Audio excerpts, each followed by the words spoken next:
ಕೋಲಾರ ಜಿಲ್ಲೆಯಲ್ಲಿ ಜಿಲ್ಲಾ ಮಟ್ಟದ ಸಂವಿಧಾನ ಓದುವ ಅಧ್ಯಯನ ಶಿಬಿರವನ್ನು ಇದೇ ತಿಂಗಳ ಶನಿವಾರ ಮತ್ತು ಭಾನುವಾರ ಅಂದರೆ 19 ಮತ್ತು 20ನೇ ತಾರೀಕು ಕೋಲಾರದ ಕನ್ನಡ ಭವನದಲ್ಲಿ ಹಮ್ಮಿಕೊಳ್ಳಲಾಗಿದೆ.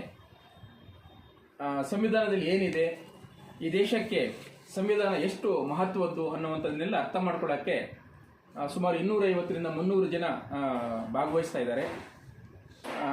ನ್ಯಾಯಮೂರ್ತಿ ನಾಗಮೋಹನ್ ದಾಸ್ ಅವರು ಈ ಅಧ್ಯಯನ ಶಿಬಿರದಲ್ಲಿ 2 ದಿನ ನಮ್ಮ ಜೊತೆ ಇರ್ತಾರೆ. ನಾನು ಕೂಡ ಇದರಲ್ಲಿ ಶಿಬಿರಾರ್ಥಿಯಾಗಿ ಭಾಗವಹಿಸ್ತಾ ಇದ್ದೀನಿ. ನೀವು ಕೂಡ ಇದರಲ್ಲಿ ಭಾಗವಹಿಸಲಿಕ್ಕೆ ಅವಕಾಶ ಇದ್ದು ನಿಮ್ಮ ಹೆಸರನ್ನು ನೋಂದಾಯಿಸ್ಕೊಳ್ಳೋದಕ್ಕೆ ಈ ನಂಬರ್ಗೆ ಸಂಪರ್ಕಿಸ್ಬೋದು. ಆನ್ಲೈನ್ ರಿಜಿಸ್ಟ್ರೇಷನ್ ಈಗಾಗಲೇ ಓಪನ್ ಆಗಿದೆ. ದಯವಿಟ್ಟು ನಿಮ್ಮ ಹೆಸರನ್ನು ನೋಂದಾಯಿಸ್ಕೊಳ್ಳಿ.